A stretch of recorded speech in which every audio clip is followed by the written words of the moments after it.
నేనే ఆ వీడియోని హైలైట్ చేశాను.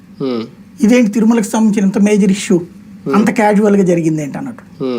రెండో రోజు దీని మీద దర్యాప్తు జరపాలి కదా అన్నటువంటి పాయింట్ ఇది మాట్లాడుకోవచ్చు. ఆ టైంలో ఈ నివేదిక కాపీ ఆనం రిలీజ్ చేసింది. కరెక్ట్ గా ఆ రోజున చంద్రబాబు గారి స్టేట్మెంట్ ఆ వెంటనే నేను ఒక వీడియో చేశా. మరుసటి రోజున దాని మీద యాక్షన్ ఏంటని నేను మాట్లాడుతూ ఒక వీడియో కూడా చేశాను. ఆ తర్వాత ఆనం రిలీజ్ చేశాక ఆ మరుసటి రోజున బ్యానర్ అయింది. మీరు గుర్తు తెచ్చుకోండి. అంటే రెండో రోజుకి ఆ ఇష్యూని అప్పటికి అంటే ఆయన మాట్లాడేశాక ఇక దాన్ని సమర్థించడానికి ఆనం అక్కడితో క్లోజ్ అనుకున్నారు. కానీ ఇది ఇక్కడే అంటే తెలుగుదేశానికి అడ్వాంటేజ్ అవుతుంది అనుకున్నారో ఏంటో తెలియదు. పవన్ కళ్యాణ్ దానికి యాడ్ చేసుకోవాలనుకున్నారు. ఆయన రంగంలోకి దిగిపోయారు.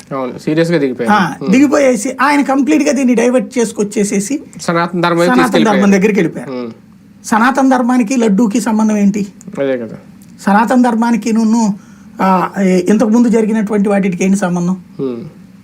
ఆలయానికి సంబంధించినటువంటి ఇష్యూస్ ఇవన్నీ కూడా ధర్మ భ్రష్టత్వం అనేటటువంటి కాన్సెప్ట్ తోనే జగన్ ఓడగొట్టింది. అంతే కదా? అదొక్క టాపిక్ మీదనేనా పబ్లిక్ తీసుకుంది?